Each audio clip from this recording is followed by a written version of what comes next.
Hello and welcome to Topic 6 of the Year 12 Software Design and Development course. Today we will be looking at testing and evaluating software solutions, or fixing our horrible mistakes. Debugging code is like being the detective to a murder where you are also the killer. Anonymous.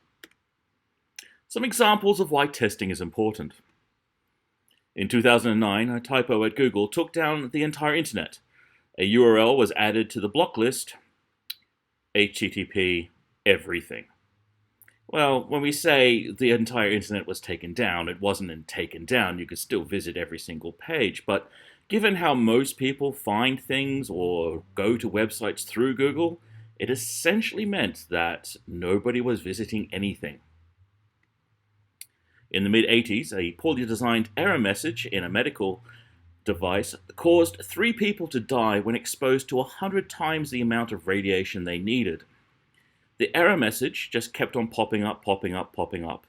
And when doctors got tired of seeing it, they just ignored it, when really they should have been looking at it.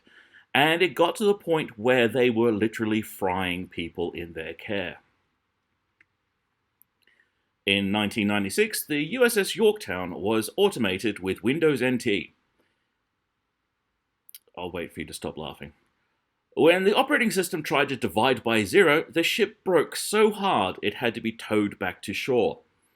For point of reference, your calculator won't crash if you try to divide by 0. You won't know what Windows NT is. I've had to use Windows NT professionally back in the day when I was a software developer. The idea that you would want to install that operating system on any kind of military device is kind of laughable. In 2003, a system operator turned off a warning contained in an electrical grid monitoring station. The result? 50 million people left without power 5 hours later. Upon investigation, it was revealed to be caused by a very simple, very fixable bug. It also took down power along the entire east coast of America and Canada. A lot of people in real trouble because one guy found that the error messages were a little annoying. 12 B-52 Raptors on their first international flight across the international date line for the first time. The resulting systems crash, caused by failing to account for the change in time zones, nearly destroyed $1.8 billion worth of aircraft. And also lives, if that's important. Fortunately, the pilots remembered basic training and were able to land in Japan without any gauges. If you think about that, that is rather insane. So, the point is, it is important to test software. Why do we test software? Well, you might think the first reason we would, and most important reason, would be to determine whether we've caught any bugs in the software. Well, if you've been developing your software, you would have been doing that all along. You'll be looking for bugs and you run the tests and everything else all the way through it. The testing phase is actually much more about making sure we've met the expectations of the program. Have we solved the problem? If we haven't solved the problem, what have we got?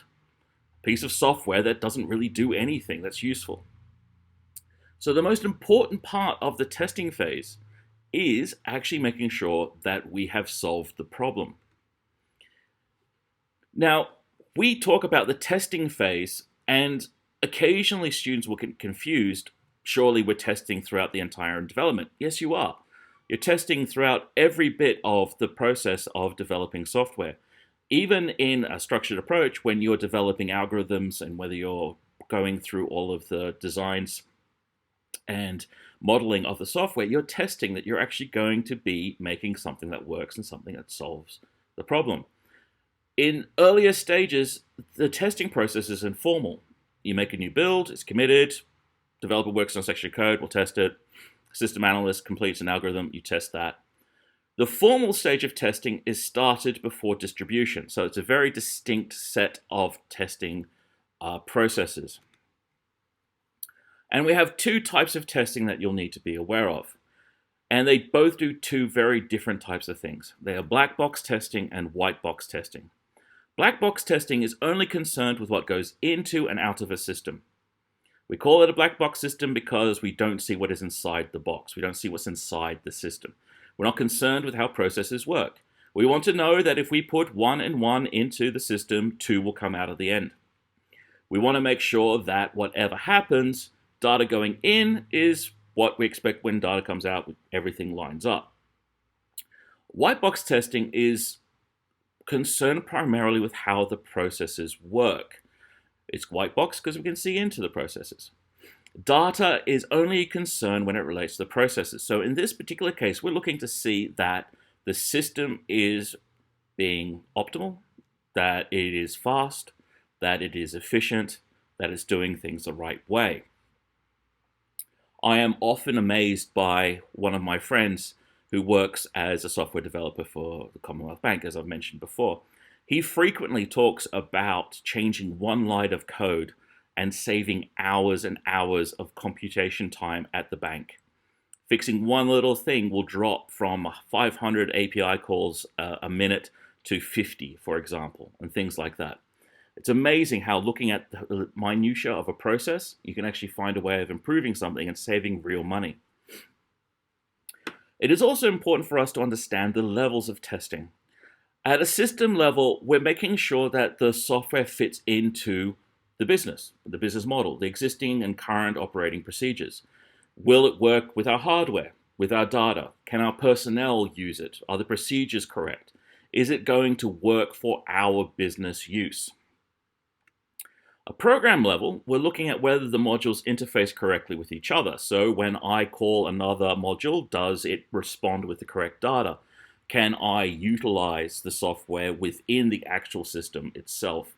Checks for appropriate output, and at this point we're looking at the graphical user interface as well. Individual developers will be testing at a module level. I've written a module, I've written a class. Does it actually work? Does it compile? Are there syntax errors? During this process, we will use something called live test data. Whenever we're developing software, and you'll have experienced this yourself, you tend to put in what's just dummy data. It's not helpful to a developer to have the full range of data in the system. It will make things slower during the development process. It can confuse things. If you have any kind of corruption, it's a lot harder to reload all that data and everything else. So it becomes a bit of a misery. And as such, you tend to use small amounts of data. The problem with this is when you go into a live situation, the system can often have a hard time responding to a vastly larger collection of data that's being processed in the system. So when we get to this section, we are looking at large file sizes. The 5-line text file that you've been using for your development processes won't work if your actual system is going to be processing billions of lines. A mix of transaction types. Now, when you are developing software, you tend to do things your way. You go from here, you go to there, you go to this way, etc., etc. Users of your software are going to use it in very different ways. So we need to make sure that when we develop software, the way that other people tend to use it is accommodated as well. Now, we've also, up to this point, been building with a small amount of data. Response times will change. So we need to make sure to remain competitive and to also make sure that we've solved the problem appropriately, that our response times to manipulating data are appropriate. Volume data as well. If it's just you and a handful of developers using a piece of software, by the time you actually release it onto the unsuspecting public, all of a sudden you'll be bombarded with data being processed. Load testing is extremely important. You may also find that when you've been developing your application in your safe little development space in the basement, when it gets loaded onto other people's computers, the software that they're using as well for their business purposes may not actually interface nicely with the software that you're using. And it'll be important to make sure that it works in a real-world scenario. We also, of course, as always, have to compare output data with expected output data. Benchmarking is a process whereby we test to see if we're competitive. It's a series of tests that compare how our software performs with the expectations and standards of software that's already out there. It involves comparing our results with those of competing products. So if a certain company can do things 3 times as fast as us, that's a problem. If we are not processing files in an appropriate way quickly enough, or we experience more errors than our competitors, that's a problem. So we use benchmarking as a way of making sure that we're actually addressing stopgaps in the software or places where things get stuck, so make sure that our software remains competitive in the market. Finally, we'll go through a quality assurance program. Fortunately, there are people who like to do this. I have a friend who's actually a QA analysis, and it is his one job to test these things whenever he is given new software to check. Now, this list is important to know because you may be asked to answer questions based on this in an exam. The correctness of software is whether it actually does things the right way. Reliability, does it fall over? Efficiency, is it fast at what it does or is it slow? Integrity, is the data actually safe? Usability, obviously, can it be used? Maintainability, now this is important. Most developers who maintain software are not the developers who actually built it. They're often a different group of people. It is really important that when you write software, you're thinking about the next developer along the line. And this is a way of making sure that you don't have to rewrite anything when it comes to updates. All software is modified. It needs to be built in such a way that it can be modified easily.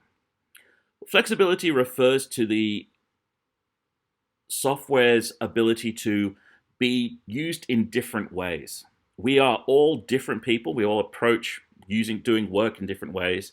Allowing software to do tasks in different ways that suit different people is important, or that it is able to be used in different ways to solve different problems. Fantastic. Testability is also really important. If you can't test software, you don't know if it works. If you can't test software, you don't know whether you've solved the problem. Very, very dangerous to have software that's not testable.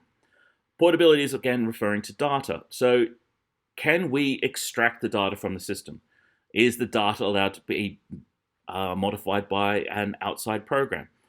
Is the data encased in the system, or can the user access it easily? Remember, just because you write the software, you don't own the data that is generated by the software. So when you sell a license to use your software to somebody, the data that they create with that program usually belongs to them. They need to be able to extract it from your system easily. Reusability, obviously, can we use this again? Interoperability, the ability to play nicely with others in a system. So when we come to the testing guidelines, what is it to actually create testable data and good testing procedures? Test data is a collection of inputs that are put into the system to make sure that it works. It's pretty straightforward. It needs to check all the paths in an algorithm. Well, that's starting to get a little bit more complicated. It needs to check all the boundaries in a system. Okay, well, that's very complicated. And needs to strain and stress the system. Well, if we think about all the paths in a system, if we're trying to test all the different directions a system would go in, think about all the if statements or the case-where statements you have. You need to check all the control structures. If they're nested, all of a sudden, wow, that becomes a lot more complicated. Each new condition greatly increases the paths to test. In large programs, test paths can run into the millions, if not billions, of paths that you need to test. Fortunately, we can use computer-aided software engineering tools to help us solve that problem. One of the things that, just going back to this, a few years back, a software developer friend of mine and I thought that we might build our own tabletop war game. And we wanted to test the rules of the system. So we built a driver that would lay out the different units along a table, charge them at each other, and then test the system for whether the stats that we're using, the rules that we're using, and everything else were actually working. We can then set that app to go overnight, and it would run 1 million battles for us. That process is called a driver. and we use it for everything. When you create software at scale, you can use drivers to actually test to see whether your program works. To the point where you can mimic mouse clicks, you can mimic keyboard typing, you can mimic all sorts of things to make sure that your data, well, your program will actually work. Choosing test data is very important. If we think about an if statement, if x is greater than 9, and we check to see if x equals 3, probably not really testing a whole lot. So we need to check whether, well, okay, so something important happens if x is greater than 9. What if x is 0? What if x is a banana? What if x is 10? What if x is a string of some kind? What happens? If we have logical operators in any of our paths, it becomes a lot more complicated. If we use and, or, not, XOR, etc. Consider an algorithm with a single repetition and 2 binary selections. It will run to 8 possible execution points. That is a really simple algorithm. 1 repetition, 2 if statements, 8 possible execution points that need to be tested, with test data around lower than, greater than, the number that we're looking for, wrong data type, etc. So we come to desk checks. Now, desk checks I can't show you in this particular presentation. I'll do another one to show you how to do desk checks. But if you remember from when we were testing the standard algorithms, that is a desk check. We step through a solution line by line, writing out in a table the values of the variables as they change. It is an extremely powerful tool to find problems. You essentially sit there as the compiler yourself and run through the program to identify if things are going to go wrong. We can also use peer checks, where you run through the code with another member of the team. If you don't have another member of the team, you can use, and this is a very real thing, the rubber duck methodology. You replace a peer with a rubber duck. Yes, it has its own Wikipedia page. And you explain your algorithm to the rubber duck. You'd be surprised at how helpful it is to actually verbalize what it is that you're trying to do. I have, on numerous occasions, talked to my little Cthulhu model that I have on my desk and explained to the elder god what it is that I'm trying to do, and he has often shown me the error of my ways. It is an extremely useful thing to do. It sounds stupid, and believe me, you look stupid, but it is a useful exercise. Structured walkthroughs are terrifying from memory. I haven't had to do them in probably 20 odd years. Essentially, you go through the entire system systematically with managers and stakeholders looking at what you have done. It is very confronting at times, particularly if you've got a manager who's a bit of a,